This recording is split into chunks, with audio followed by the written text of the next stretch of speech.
কি মানে ধরনের স্ট্রাকচার? স্যার মেটালের স্ট্রাকচারটা তো হচ্ছে positive ion surrounded by electrons. তো ইলেকট্রনের মানে ইলেকট্রন যে হচ্ছে পুরো বডির ভিতর দিয়ে মুভ করতে থাকে, ওইটার ভিতরেই হচ্ছে আমাদের হিট ট্রান্সফারটা হয়, ইলেকট্রনে ক্যারি করে ফ্রি নিয়ে যায়। Electron, free electron. জি স্যার, মেটালের মধ্যে ফ্রি আমরা ইলেকট্রন। জানি যে huge amount of free electron আছে এবং এই ফ্রি ইলেকট্রনগুলাই আসলে হিট কন্ডাক্ট করে থাকে, এজন্যই হিট কন্ডাক্টিভিটিটা অনেক বেশি মেটালগুলোর ক্ষেত্রে। ঠিক আছে, তো এই হচ্ছে কথা।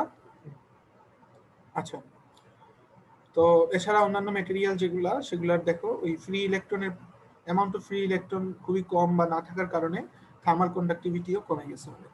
সো ফ্রি ইলেকট্রন আসলে থার্মাল কন্ডাক্টিভিটিতে সবচেয়ে বেশি কন্ট্রিবিউট করে থাকে।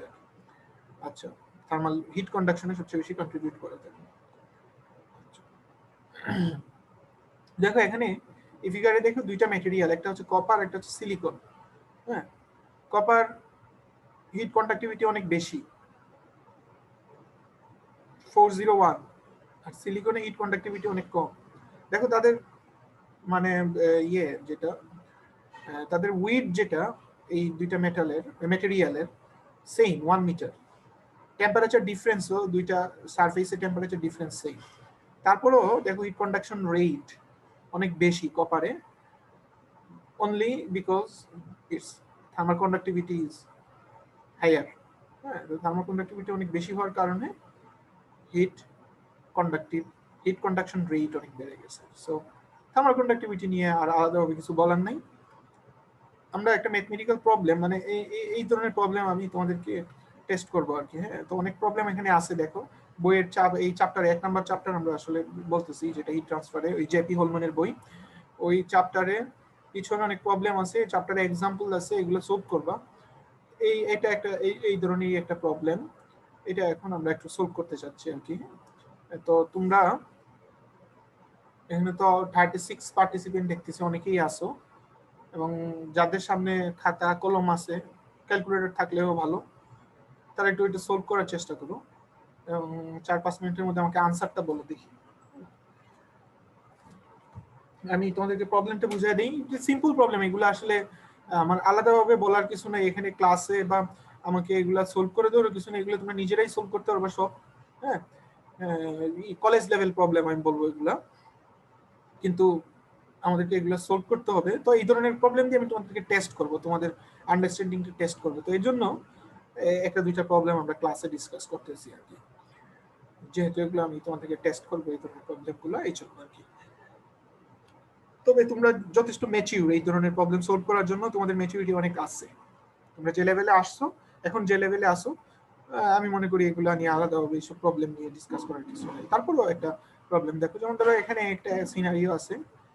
হ্যাঁ, যে এই সিনারিও একটা হাউস, উইন্টার সিজনে হাউসটা কুল রাখতে হবে। তো কুল রাখার জন্য এই যে রুফের মধ্যে আমরা হিটিং করতেছি। ঠিক আছে, হিটিং করে আমরা রুফের নিচের যে সারফেস, হাউসের যে রুফের নিচের যে সারফেস, এই সারফেসের টেম্পারেচার আমরা কন্টিনিউয়াসলি 25°C রাখতেছি। আউটার সারফেস যেটা, সেটা তো বাইরের এনভায়রনমেন্টের সাথে রিলেটেড। আউটার সারফেসের টেম্পারেচার হচ্ছে 0°C। তো আমরা নিচে হিটিং এর মাধ্যমে রুফটাকে আমরা কোনো ইলেকট্রিক হিটিং এর মাধ্যমে, ধরো ফর এক্সাম্পল, আমরা এই রুফের নিচের সারফেস যেটা, মানে ভিতরে ইনার সারফেস যেটা, সেটা টেম্পারেচার 25°C কনস্ট্যান্ট রাখতেছি। আর এই যে রুফের যে উইডথ যেটা, উইডথ, সেটা হচ্ছে গিয়ে উইডথ না, থিকনেস। থিকনেস হচ্ছে 0.25 মিটার, আর উইডথ হচ্ছে 8 মিটার, আর 6 মিটার লং। ঠিক আছে, যাই হোক, এগুলো হচ্ছে ইনফরমেশন। যে ম্যাটেরিয়াল দিয়ে রুফটা তৈরি, তার কন্ডাক্টিভিটি হচ্ছে 0.8 watt per metre per degree Celsius. আচ্ছা, এখন ধরো 10 ঘন্টা ধরে তুমি এই হিটিং এর মাধ্যমে এই টেম্পারেচার, কনস্ট্যান্ট টেম্পারেচার রাখতেছো। যদি হিটিং না করো তাহলে কি হবে? আস্তে আস্তে এই হিট লুজ হবে ভিতরে, মানে এই ঘরের ভিতরে যে হিট আছে, মানে ঘরের ভিতর থেকে হিট কন্ডাক্ট হয়ে বাইরে চলে যাবে, তাই না? বাইরে চলে যাবে এবং আস্তে আস্তে বাইরের টেম্পারেচার এবং ভিতরের টেম্পারেচার মোটামুটি কাছাকাছি চলে আসবে।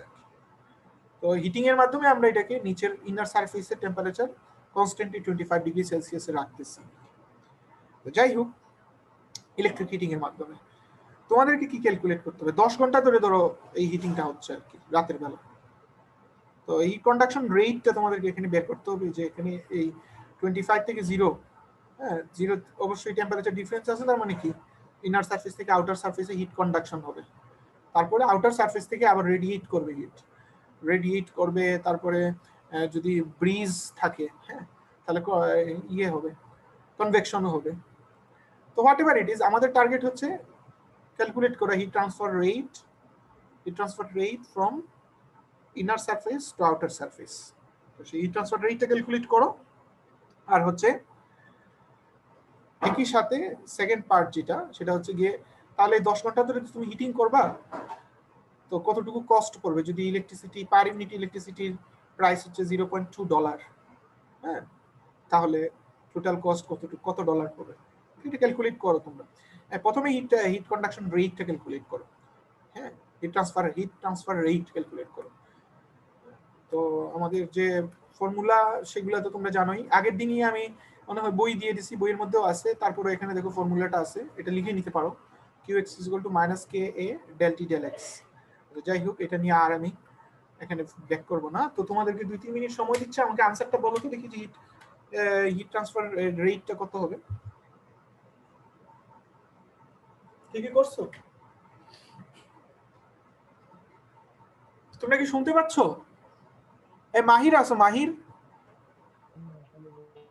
জি স্যার, আছি স্যার, শুনতে। তারপরে কি সিয়াম আছো?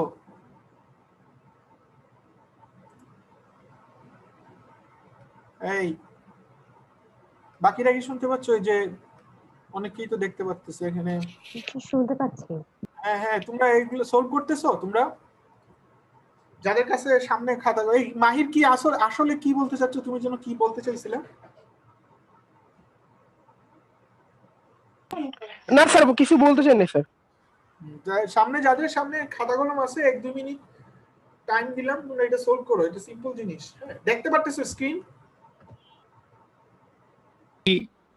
অ্যানসার কি 3840? হ্যাঁ হ্যাঁ ঠিক আছে। এত এটা কি 3840 ওয়াটস? হ্যাঁ। আর কস্টটা ক্যালকুলেট করে ফেলো। আর বাকি আর কেউ কি এই আনসার পাইছো? আর কেউ কি এই আনসার পাইছো? 3840 ওয়াট, এই আনসারটা হিট কন্ডাকশন রেট। আর কেউ পাও নাই? করতে হবে কিন্তু, ইন্টারেক্টিভ থাকতে হবে। সামনে নাই দেখে যে বসে থাকবে তা না, খাতা কলম নিয়ে বসবা, করবা, তাহলে আবার বাসায় এগুলা এইসব জিনিসপত্র আর পড়তে হবে না বেশি, অন্যান্য জায়গায় ফোকাস করতে পারবে। ঠিক আছে, একটা দুইটা প্রবলেম এখানে বসলা, ওই তো এখন তো আর অন্য কোনো কাজও করতেছো, সলভ করে ফেলো। আর কস্ট কত আসলো? 10 ঘন্টা ধরে হিটিং করবা, এত ওয়াট করে যাচ্ছে, $0.2। কত ডলার আসবে?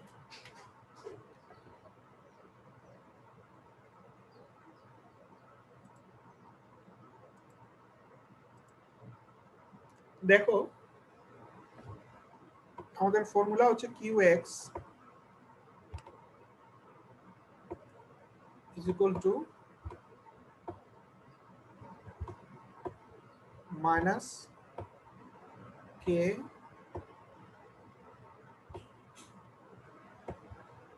A। তোমরা কি আমার হোয়াইট স্ক্রিন দেখতে পারতেছো? জি স্যার, দেখতে পাচ্ছি হোয়াইট স্ক্রিনটা। জাস্ট এই ফর্মুলাতে বসাই দিলেই হয়ে যাচ্ছে, তাই না? এগুলা সিম্পল প্রবলেম। যে আচ্ছা, আমি এগুলা আর হোয়াইট বোর্ডে লেখার দরকার নাই, তোমাদেরকে আমি ইয়েতে বলে দিই।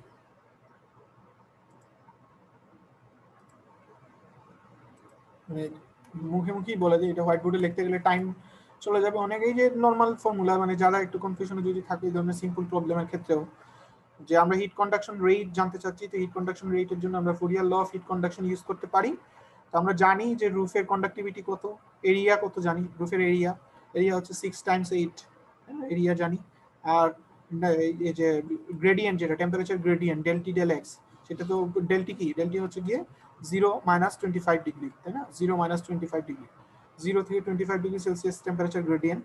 আর ডেল এক্স হচ্ছে গিয়ে তুমি ডেল এক্স হচ্ছে কত থিকনেস যেটা 0.25, মানে এখানে ডেল টি এর ভ্যালু বসাবা কত 0 - 25 আর ডেল এক্স হচ্ছে 0.25 মাইনাস কে এর ভ্যালু তো জানো যেটা এরিয়াটাও জানো, তো এখানে এই ক্যালকুলেশন করে তুমি হিট কন্ডাকশন রেট পাবা 3.84 ওয়াট, হ্যাঁ 3.84 কিলোওয়াট। আর তারপরে এই হিটিং এর জন্য কতটুকু এনার্জি কস্ট হচ্ছে কত ইলেকট্রিসিটি কস্ট, তো 3.84 কিলোওয়াট টাইমস কতক্ষণ ধরে 10 আওয়ার্স, তো টাইম 10 আওয়ার্স টাইমস প্রতি কিলোওয়াট আওয়ারের প্রাইস হচ্ছে $0.2 মাল্টিপ্লাই করবা, তাহলে সেটা হচ্ছে $7.68 কস্ট করবে আর কি। ঠিক আছে, কোশ্চেন আছে এটা নিয়ে কারো কোনো কোশ্চেন থাকলে করতে পারো এই প্রবলেমটা নিয়ে।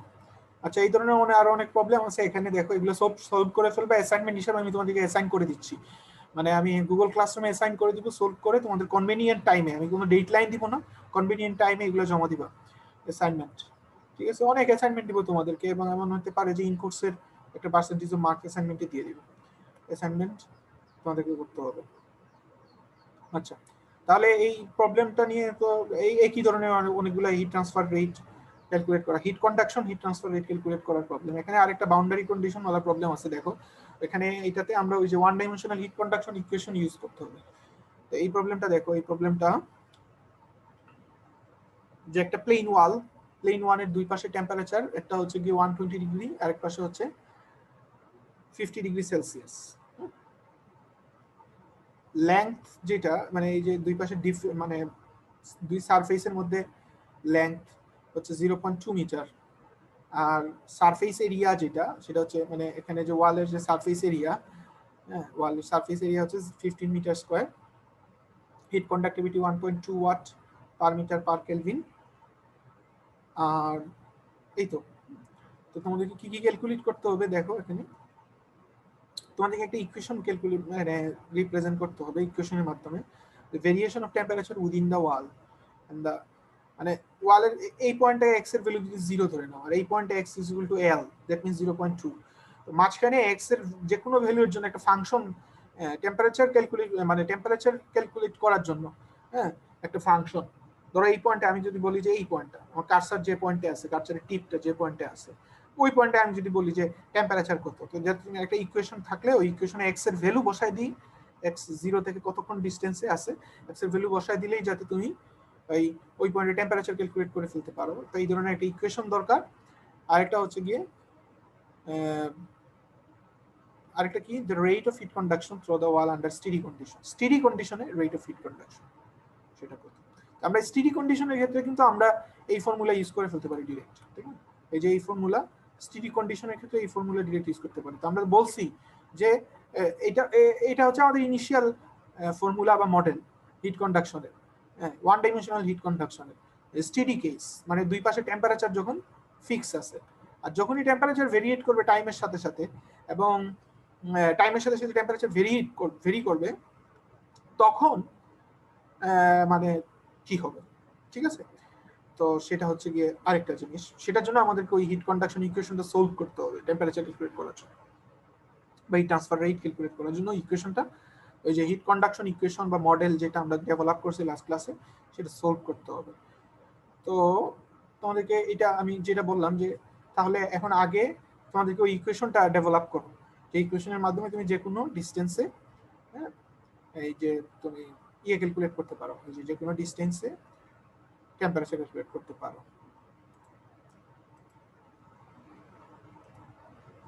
আচ্ছা, আমরা দেখো আমাদের হিট কন্ডাকশন ইকুয়েশন যেটা সেটা কি,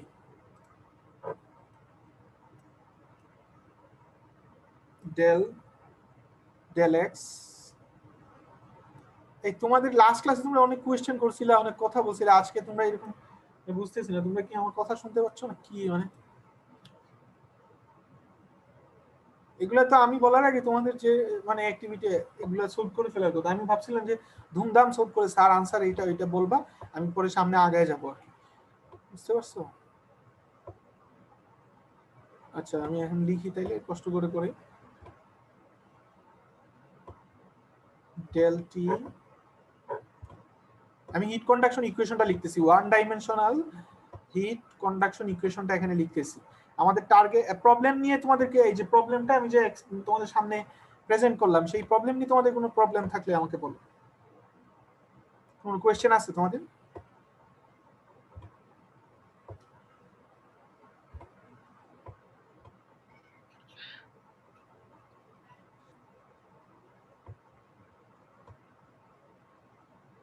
ডট যেটা, এটা হচ্ছে গিয়ে টাইমের রেসপেক্টে হিট কন্ডাকশন রেট, ঠিক আছে, চেঞ্জ হচ্ছে যেটা, হ্যাঁ, টাইমের রেসপেক্টে হিট কন্ডাকশন রেট। ওকে, এটা ইজ ইকুয়াল টু র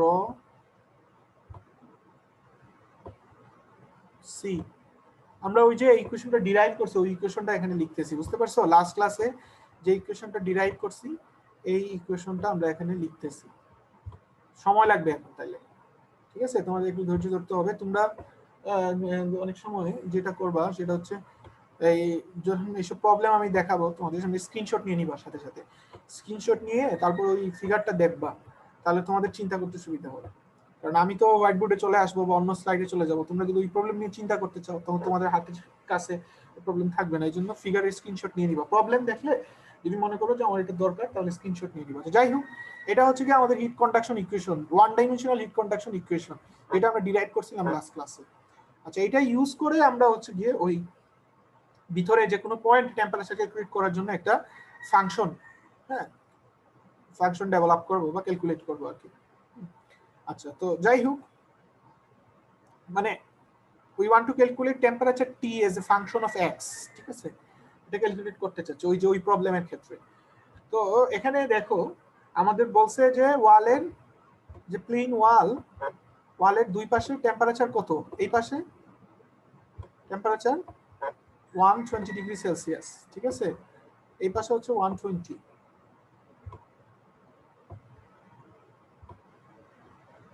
আর এই পাশে হচ্ছে টেম্পারেচার 50 ডিগ্রি সেলসিয়াস, এই পাশে টেম্পারেচার হচ্ছে 50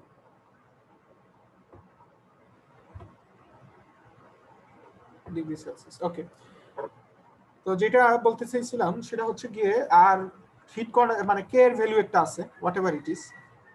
আচ্ছা, যেহেতু এটা কনস্ট্যান্ট আছে, দুই পাশে টেম্পারেচার কনস্ট্যান্ট আছে, তাহলে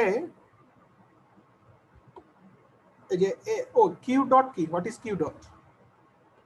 কিউ ডট হচ্ছে ওই যে ভিতরে heat generation rate, heat generate করতেছে না ভিতরে, আবার ওই যে আমরা যে ইকুয়েশনটা ডিরাইভ করছি যে বলছিলাম আমরা ভিতরে হিট জেনারেট করতে পারে, কিন্তু আমাদের এখানে যে কেস বা সিনারিও, এখানে কিউ ডট এর ভ্যালু কত কি বলতে পারবে? জিরো হবে না? জিরো, কারণ কারণ এখানে হিট জেনারেট হচ্ছে না, তাই না? ওটা স্পেশাল কেস ছিল, সো এটার ভ্যালু জিরো। টাইমের রেসপেক্টে কি temperature, what is the value of del t? টাইমের রেসপেক্টে টেম্পারেচারের চেঞ্জ কি? যেহেতু আমরা বলছি যে 120 50 তে মেইনটেইন করতেছি, এই তোমাদের কিন্তু অন্যান্য ক্ষেত্রে, আমি টেস্টের ক্ষেত্রে ধরো ফর এক্সাম্পল এক্সামে আমি কিন্তু এটা টাইমের রেসপেক্টে চেঞ্জ হচ্ছে এরকম কোন একটা ফাংশন দিয়ে দিব বা অন্য কিছু, বুঝতে পারছো? সো তোমাদেরকে বুঝতে হবে ব্যাপারটা। তো টাইমের রেসপেক্টে টেম্পারেচারের চেঞ্জ কি? জিরো। এটা ভ্যালু জিরো, কারণ আমরা তো 120 তে রাখতেছি, এটা 50 তে রাখতেছি। তুমি বলতে পারো স্যার এইখান থেকে এই পাশে তো হিট এই পাশ থেকে এই পাশে তো হিট ফ্লো করতেছে, হিট ফ্লো করলে তো একটা সময় তাদের টেম্পারেচার লেভেলে চলে আসার কথা না, মানে দুইটা সারফেসের টেম্পারেচার কনস্ট্যান্ট হয়ে যাওয়ার কথা। দ্যাট মিন্স টাইমের রেসপেক্টে নরমালি কেসে কি হওয়ার কথা, টাইমের রেসপেক্টে টেম্পারেচার চেঞ্জ হচ্ছে, কিন্তু আমরা এখানে তো মেইনটেইন করতেছি, মানে এটা 50 তে রাখতেছি, মানে ধরো ফর এক্সাম্পল আমরা এখান থেকে এই পাশে হিট যাচ্ছে, তারপরে আমরা এটা 120 তে রাখতে হলে কি করতে হবে? এই সারফেসকে 120 তে রাখতে হলে কি করতে হবে? ধরো নরমালি এটার 120, এটা 50, that means heat will transfer or conduct from left to right. তাহলে এখন তারপরে তুমি 120 তে রাখতে চাইছো, কি করতে হবে? এই সারফেসকে হিট করতে হবে, হিটিং করতে হবে, কন্টিনিউয়াসলি হিট দিতে হবে, কন্টিনিউয়াসলি হিটিং করতে হবে। তো ধরো ফর এক্সাম্পল তুমি কন্টিনিউয়াসলি হিট করতেছো, কন্টিনিউয়াসলি হিট করতেছো, এই কারণেই এই টেম্পারেচার মেইনটেইন করতেছে দুই পাশে। তার মানে কি, দুই পাশে টেম্পারেচার মেইনটেইন করা মানে কি, ডেল টি এর ভ্যালু কত হবে? জিরো হবে, তাই না? এটার ভ্যালু জিরো। আর যেহেতু অন্যান্য ডিরেকশনে, হ্যাঁ, মানে ওয়াই বা জেড ডিরেকশনে মানে টেম্পারেচার গ্রেডিয়েন্ট নাই, আমরা টেম্পারেচার গ্রেডিয়েন্টটা শুধু এক্স ডিরেকশনে ধরছি, এক্স ডিরেকশনে ধরছি। তো এজন্য এটাকে আমরা পার্শিয়াল ডিফারেনশিয়াল ইকুয়েশন থেকে হ্যাঁ অর্ডিনারি ডিফারেনশিয়াল ইকুয়েশনে নিয়ে যেতে পারি। আচ্ছা, ও আমার এখন মনে পড়ছে, আচ্ছা লাস্ট ক্লাসে এই যে ওই যে কারা যেন ছিল কোয়েশ্চেন করছিল, আছে ওরা, নাফিসা আমিন রিদি মনে হয়, তাই না? ওই যে ওই কি যেন কোয়েশ্চেনটা কি ছিল যেন, এই এখন আর ওই যে ম্যাকলরিন সিরিজ, টেইলর সিরিজ এগুলো কেন? আচ্ছা, আমি তোমাদের সাথে ক্লাস শেষ হওয়ার পরে ম্যাকলরিন সিরিজটা একটু দেখলাম, দেখে মনে হলো যে আসলে ম্যাকলরিন সিরিজ দিয়েও তুমি চাইলে এক্সপ্যান্ড করতে পারো। ঠিক আছে, ম্যাকলরিন সিরিজ আর টেইলর সিরিজ, এইটা টেইলর ম্যাকলরিন সিরিজ কি টেইলর সিরিজেরই একটা পার্ট। কিরকম পার্ট? সেটা হচ্ছে গিয়ে ম্যাকলরিন সিরিজের ক্ষেত্রে ওই যে এ মানে ফাংশন, মানে আমরা যদি এক্সপ্যান্ড করো মানে এ এর ভ্যালু 0 হয়, মানে এখানে হচ্ছে কি আমাদের ম্যাকলরিন সিরিজে আমরা ওই যে এক্সপ্যান্ড করছিলাম, আমরা কাকে এক্সপ্যান্ড করছি? এই যে ডেল টি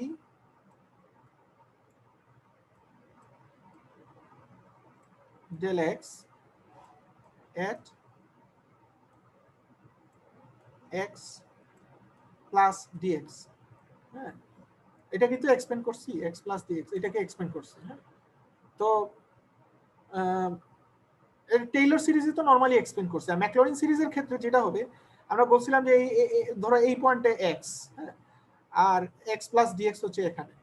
ঠিক আছে, এটার ভ্যালু, তো এক্স এর ভ্যালু যদি 0 হয়, এক্স এর ভ্যালু যদি 0 হয়, তাহলে টেইলর সিরিজ ম্যাকলরিন সিরিজে কনভার্ট হয়ে যায়। তো ম্যাকলরিন সিরিজের ক্ষেত্রে জাস্ট ওই এক্স এর ভ্যালু যদি 0 হয়ে যায়, ইনিশিয়াল যে পয়েন্ট, যেটা তোমাদের মনে পড়ে কিনা জানি না, আমি ওই যে ওখানে আমি আর যাইতে পারবো না ওই ফিগারটাতে। ঠিক আছে, আমি এখানে হোয়াইট বোর্ডে আছি, এই জন্য ওই ফিগারে যেতে পারবো না, এই জন্য বলে দিচ্ছি। ও মনে হয় রিদি মনে হয় বলছিল কি যে টেম্পারেচারের কথা বলছে, যে টেম্পারেচার 0 হলে সেটা ম্যাকলরিন সিরিজ। না, এটা টেম্পারেচার না, বরং ডিসটেন্স। এক্স এর ভ্যালু যদি 0 হয়, মানে ইনিশিয়াল পয়েন্ট যেটা, ওটা যদি 0 হয়, ওই পয়েন্টটা যদি 0 হয়, এক্স এর ভ্যালু যদি 0 হয়, তাহলে টেইলর সিরিজটা ম্যাকলরিন সিরিজ হয়ে যাবে। সো আলটিমেটলি তুমি এক্স এর ভ্যালু 0 নিয়েই কনসিডার করতে পারো, ডাজন্ট ম্যাটার যে initial value of x is 0, তাহলে সেটা ম্যাকলরিন সিরিজ হয়ে যাবে। So you can use Maclaurin series also. ঠিক আছে, আচ্ছা তোমাদের তো কাজ ছিল যে এটাকে এক্সপ্লেন করে এই গুগল ক্লাসরুমে আপলোড করে, তোমরা করো নাই, তাই না? কেউ করছো? করো নাই? যাই হোক, অ্যাসাইনমেন্ট কি কেউ জমা দিচ্ছে? আমি যেটা দিছিলাম। আচ্ছা, না দিলেও সমস্যা নাই, কনভেনিয়েন্ট টাইমে জমা দিয়ে দিবা। কনভেনিয়েন্ট টাইম আমাদের কখন হবে আল্লাহ জানে।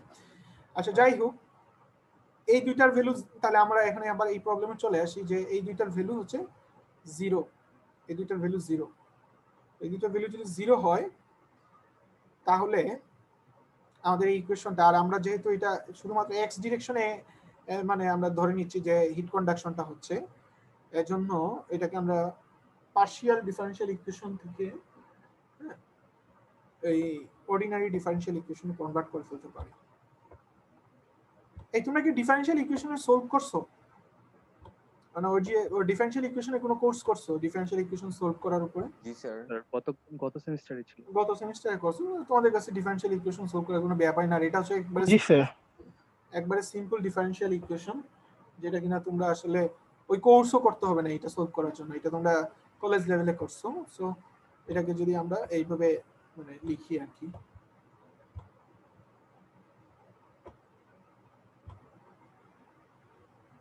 আচ্ছা আমরা এটাকে অর্ডিনারি ডিফারেনশিয়াল ইকুয়েশন লিখলাম, কারণ হচ্ছে শুধুমাত্র এক্স ডিরেকশনেই এটা মানে চেঞ্জ হচ্ছে আর কি, মানে টেম্পারেচার গ্রেডিয়েন্টটা শুধু এক্স ডিরেকশনে। সো এটা ইজ ইকুয়াল টু 0। এই ইকুয়েশন সলভ করো, সলভ করে এই মানে বলো এটা তাহলে কি হবে ইকুয়েশন সলভ করে,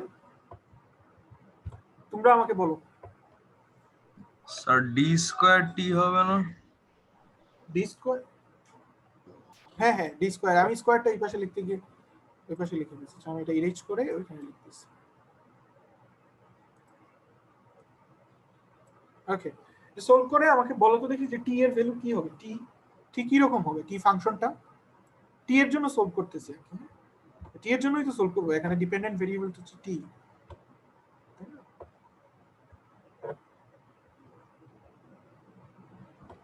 টি এর ভ্যালু, এটা যদি সলভ করো টি এর ভ্যালু কি আসবে, T is equal to C1 x plus C2।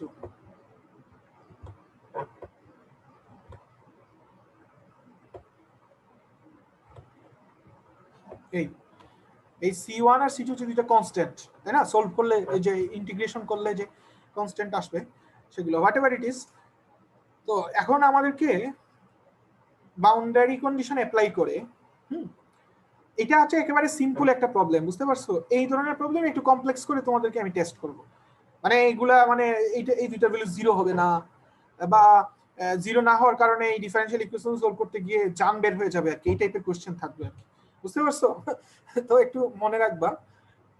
তো আমি যদি আমার মনে হয় যে এমন কঠিন ডিফারেনশিয়াল ইকুয়েশন যেটা সলভ করা আসলে তোমাদেরকে, তাহলে ওই ডিফারেনশিয়াল ইকুয়েশন সলভ করার প্রসিডিউর তোমাদেরকে জেনে এক্সামে আসতে হবে। আমার যদি এরকম মনে হয় তাহলে আমি কিছু ফর্মুলা তোমাদেরকে দিয়ে দিব এটা সলভ করার জন্য, যাতে তোমরা ওই ফর্মুলা ইউজ করলে তোমাদের মনে পড়ে যায় যে এইগুলা ইউজ করে তোমার ডিফারেনশিয়াল ইকুয়েশন সলভ করতে হবে। শেষ, আর কিছু বললাম। যাই হোক, এটার ভ্যালু জিরো হবে না বা এটার ভ্যালু জিরো হবে না, হোয়াট এভার ইট ইজ, এরকম কোনো না কোনো কিছু থাকবে। তো এখন এই দুইটা কনস্ট্যান্টের ভ্যালু আমাদেরকে জানতে হবে কিভাবে। বাউন্ডারি কন্ডিশন, এই বাউন্ডারি কন্ডিশন অ্যাপ্লাই করে x is equal to যখন 0 তখন t এর ভ্যালু কত? 120 ডিগ্রি সেলসিয়াস বা কেলভিনে নিলে যেটা যত কেলভিন সেটা, বুঝতে পারছো আমি কি বলতে চাচ্ছি? বাউন্ডারি কন্ডিশন অ্যাপ্লাই করে C1 আর C2 দুইটা বাউন্ডারি কন্ডিশন, একটা হচ্ছে গিয়ে x এর ভ্যালু যখন 0 তখন টেম্পারেচার t এর ভ্যালু কত? 120, আর x এর ভ্যালু যখন কত? x এর ভ্যালু যখন এই যে আচ্ছা আমি তো ওই এখানে 0.2 এক্স্যাক্টলি, হ্যাঁ 0.2, এই পয়েন্টে যখন এই পয়েন্টে x এর ভ্যালু কত? 0.2, তখন 50। তো apply this to boundary condition in this equation and find the constant value of the constant C1 and C2। কি হবে এই কনস্ট্যান্টের ভ্যালু কি হবে বের করে তো দেখি, আমাকে বলো তো দেখি, আমি আর এটা লিখব না, আমি ডাইরেক্ট C2 120 আসে। হ্যাঁ C2 120 আর C1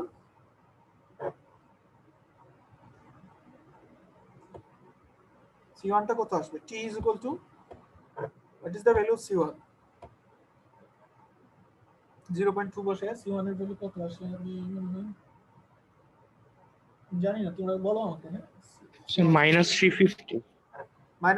মাইনাস আসবে? জি স্যার, মাইনাস আসে। তো মাইনাস আসলে তো টেম্পারেচার মাইনাস হয়ে যাবে না? তোমরা কি কেলভিনে বসে করছো নাকি? আচ্ছা যাই হোক, যেভাবে করো কেলভিনে নিয়ে করবা, বুঝতে পারছো? ওই 120 গুলো কেলভিনে নিয়ে আছে। যাই হোক, আমি ধরে নিলাম যে -350 হোয়াট এভার ইট ইজ। আমি এটা ক্যালকুলেশনের ব্যাপার, আমি এখানে লিখে দিচ্ছি। হ্যাঁ 350x প্লাস 120, তাহলে এখানে কি আসবে? তোমরা যেভাবে করলা এখানে t এর ভ্যালু কি ডিগ্রি সেলসিয়াসে আসবে? হ্যাঁ মানে x এর ভ্যালু বসালে t এর ভ্যালু কি ডিগ্রি সেলসিয়াসে আসবে না কেলভিনে আসবে? যে এখানে ডিগ্রি দিছে, ডিগ্রি সেলসিয়াসে আসবে। জি আচ্ছা, তো এখানে আমাদেরকে কোশ্চেন আরেকটা ছিল যে x এর ভ্যালু যখন 0.1 x when x is equal to 0.1, হ্যাঁ তখন what is the value of t? কত আসলে তাহলে t টা দেখি আমি, এটা আমার কাছে রেজাল্টটা আছে, এইজন্য আমি তোমাদেরকে ভেরিফাই করার জন্য বলতেছি। বসাও তো দেখি ক্যালকুলেটরে 0.1 কত আসে?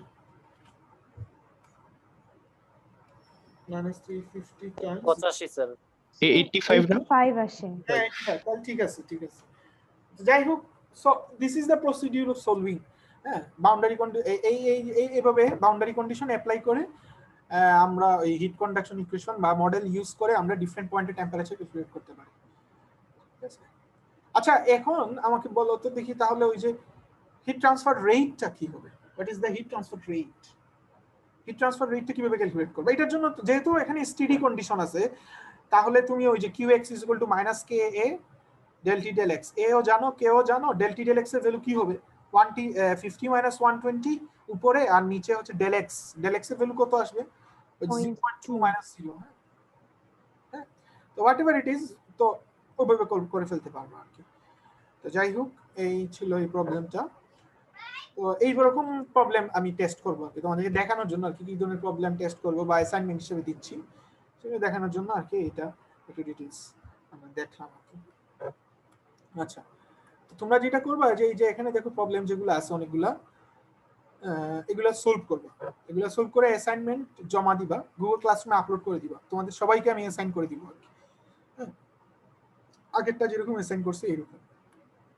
এই যে 1.1245 এগুলো প্রবাবলি মনে হয় চ্যাপ্টারের শেষে আছে এই প্রবলেমগুলো, এগুলো সলভ করবো, সলভ করে অ্যাসাইনমেন্ট জমা দিব।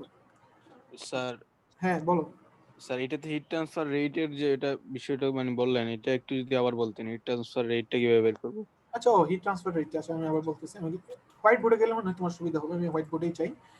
এখন আমরা হিট ট্রান্সফার রেট ক্যালকুলেট করতে চাচ্ছি। হিট ট্রান্সফার রেট যদি স্টেডি স্টেট কন্ডিশন হয় তাহলে তুমি সিম্পলি ক্যালকুলেট করে ফেলতে পারবা। কিভাবে দেখো, এই যে qx ইজ ইকুয়াল টু আমাদের যে ফর্মুলা যেটা মাইনাস কে এ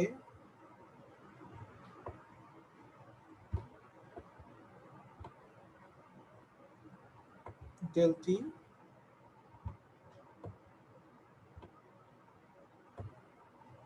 del x, ঠিক আছে। এখন দেখো, যেহেতু স্টেডি স্টেট কন্ডিশন মানে কি, মানে এই যে দুইটা সারফেসের টেম্পারেচার যদি কনস্ট্যান্ট থাকে, তো আমরা তো বলছি যে এখানে দুইটা সারফেসের temperature constant, so we can use this equation. যদি স্টেডি স্টেট কন্ডিশন না হইতো, যত টেম্পারেচার চেঞ্জ হচ্ছে টাইমের রেসপেক্টে, তখন তোমাকে এই ইকুয়েশন ইউজ করে সলভ করে তারপরে তোমাকে হিট ট্রান্সফার রেট ক্যালকুলেট করতে হবে, সেটা অন্য জিনিস, ঠিক আছে, আমরা সেখানে যাচ্ছি না। হ্যাঁ, আমরা মানে এখানে আসি যে দুইটা মানে স্টেডি স্টেট কন্ডিশনে আছি। হ্যাঁ, তো তাহলে ওই ট্রানজিয়েন্ট কন্ডিশনে নাই। ধরো ফর এক্সাম্পল হঠাৎ করে এখানে 120 আছে, মানে আলটিমেটলি কিন্তু মানে স্টেডি স্টেট কন্ডিশনই অ্যাচিভ করবে।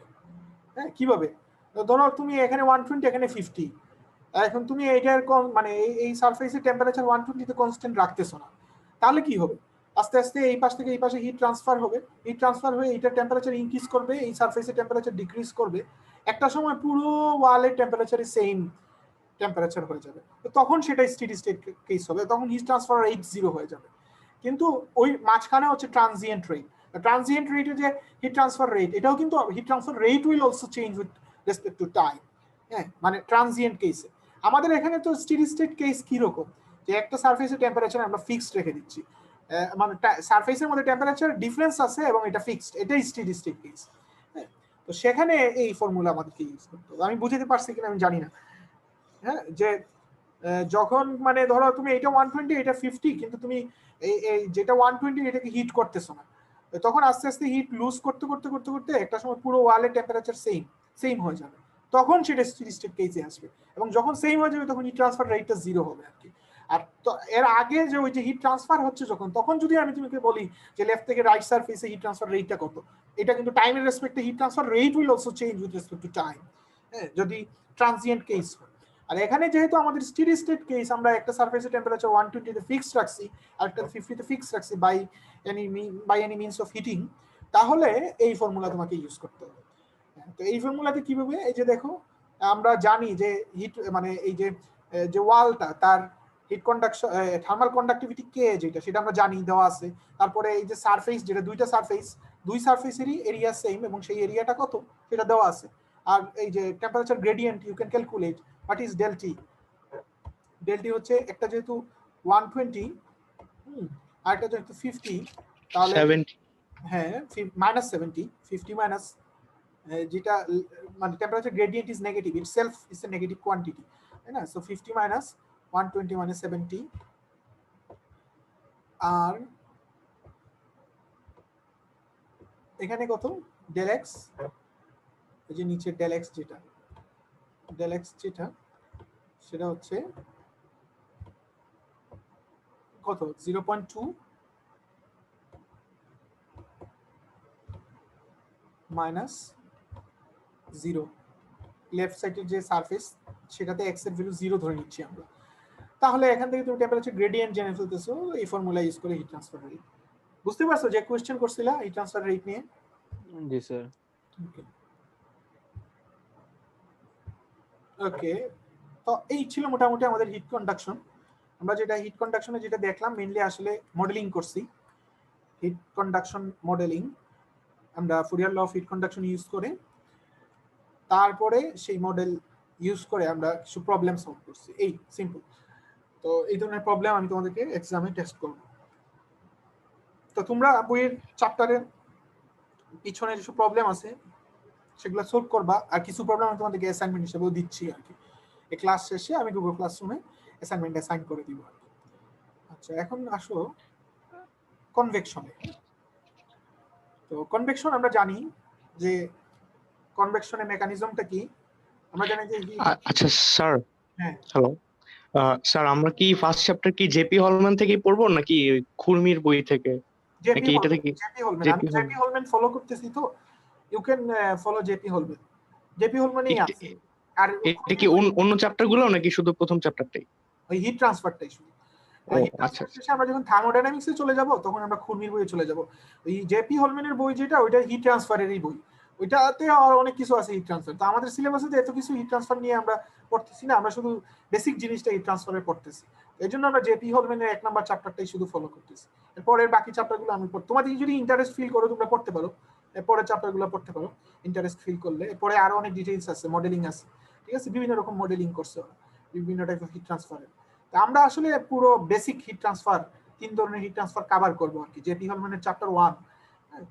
তো সেটা চ্যাপ্টার 1 তোমরা ফলো করবে। হ্যাঁ, এছাড়া এর বাইরেও যদি আরো 2-1টা চ্যাপ্টার তোমাদের দেখা লাগে তোমাদের আন্ডারস্ট্যান্ডিং ক্লিয়ার করার জন্য, সেটা তোমরা দেখবা।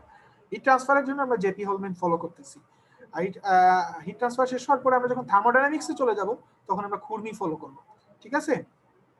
জি স্যার, ঠিক আছে। আচ্ছা, এখন আমরা যেটা দেখতেছি সেটা হচ্ছে convection heat transfer. What is convection heat transfer? তো কনভেকশন হিট ট্রান্সফার তো আমরা জানি যে কন্ডাকশনের ক্ষেত্রে যেটা অ্যাটমগুলা মুভ করে না পজিশন থেকে, শুধু ভাইব্রেট করে একটা অ্যাটম থেকে আরেকটা অ্যাটমে হিট ট্রান্সফার হয়, এভাবে আসলে মেইনলি মেকানিজমটা, অ্যাটমিক মেকানিজমটা। কনভেকশনের ক্ষেত্রে যেটা হচ্ছে যে অ্যাটমগুলা মুভ করে, মলিকুলগুলা, অ্যাটম বা মলিকুলগুলা, মেইনলি মলিকুলগুলা মুভ করে, মলিকুলগুলা মুভ করে একটা পজিশন থেকে আরেকটা পজিশনে যায় এবং তখনই হিট ট্রান্সফারটা হয়। আসলে কনভেকশনটাকে তুমি আলাদাভাবে দেখতে পারো না। কনভেকশন হচ্ছে কি কন্ডাকশন প্লাস ফ্লুইড মোশন, আমরা এইভাবে বলে থাকি। সেটা কিভাবে? ধরো ফর এক্সাম্পল তুমি একটা লোহার টুকরা, হ্যাঁ, লোহার টুকরা যেটা মানে অনেক গরম একটা লোহার টুকরা তুমি একটা ঠান্ডা পানির একটা জাগের মধ্যে ফেলে দিলে, তো কি হবে? আস্তে আস্তে লোহার টুকরা থেকে হিট ট্রান্সফার হবে পানিতে এবং পানি গরম হয়ে যাবে, পানির টেম্পারেচার বাড়বে।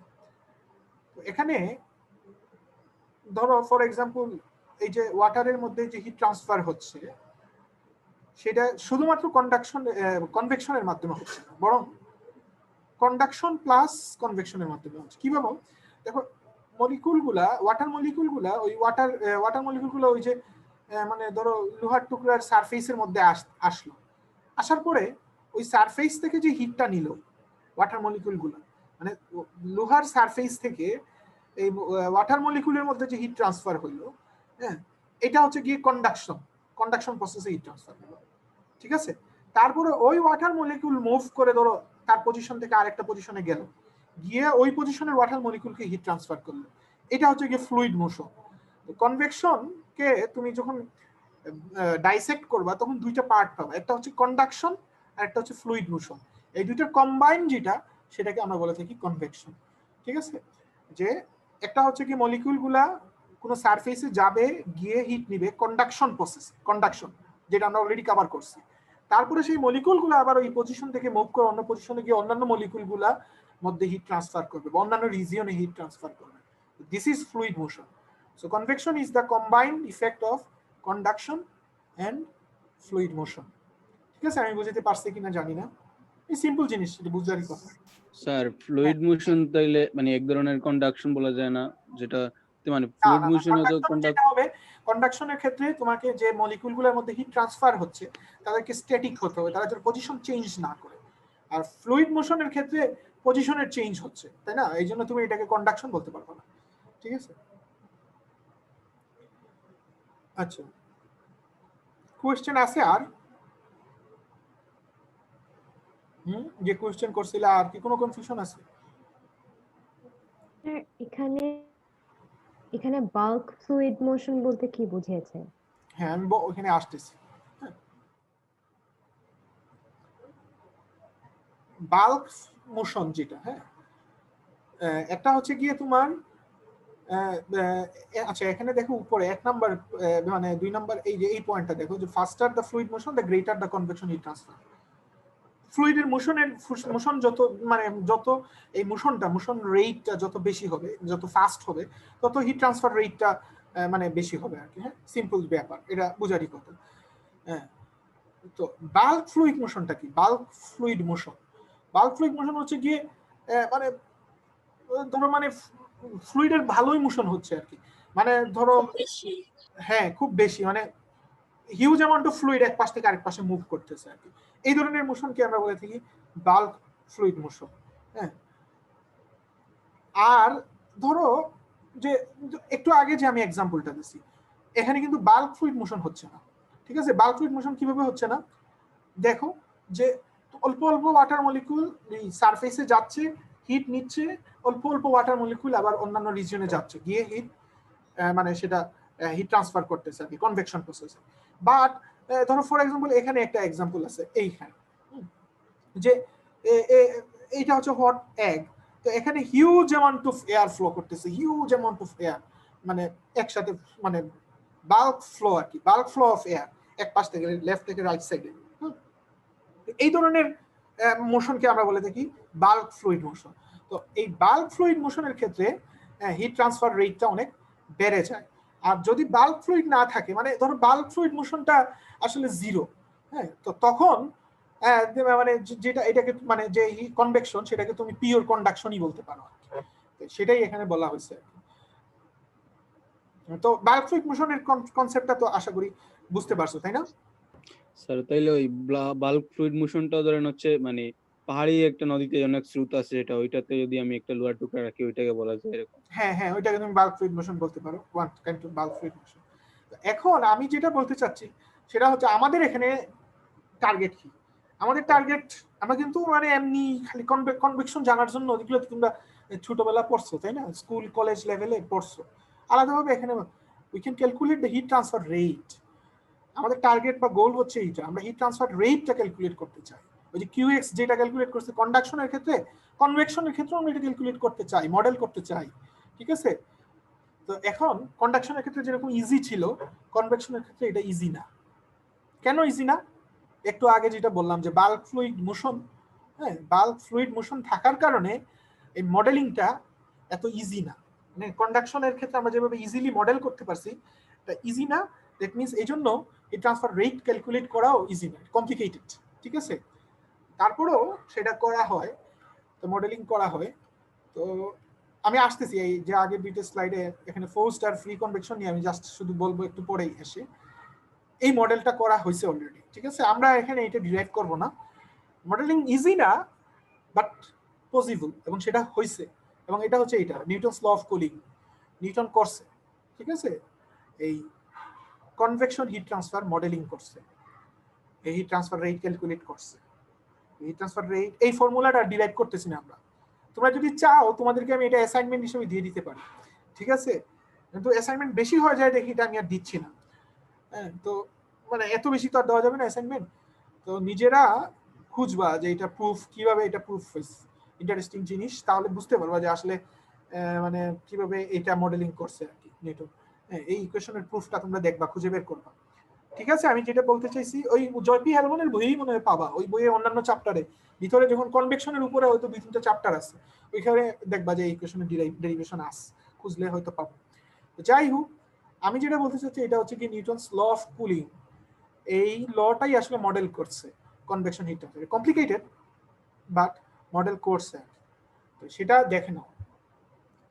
তাহলে এটা যদি আমরা ইন্টারপ্রিট, আমরা আসবো এই মডেলটাতে আসবো, এর আগে আমরা ওই যে ফোর্সড আর ফ্রি কনভেকশন নিয়ে আমি বলে ফেলি।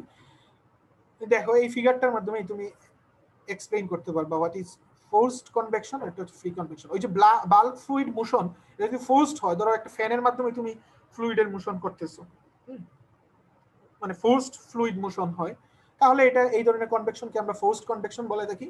আর যদি ন্যাচারালি আসলে ফ্লুইডের ফ্লো হয়, তাহলে এই ধরনের কনভেকশনকে আমরা ন্যাচারাল কনভেকশন বলে থাকি আর কি।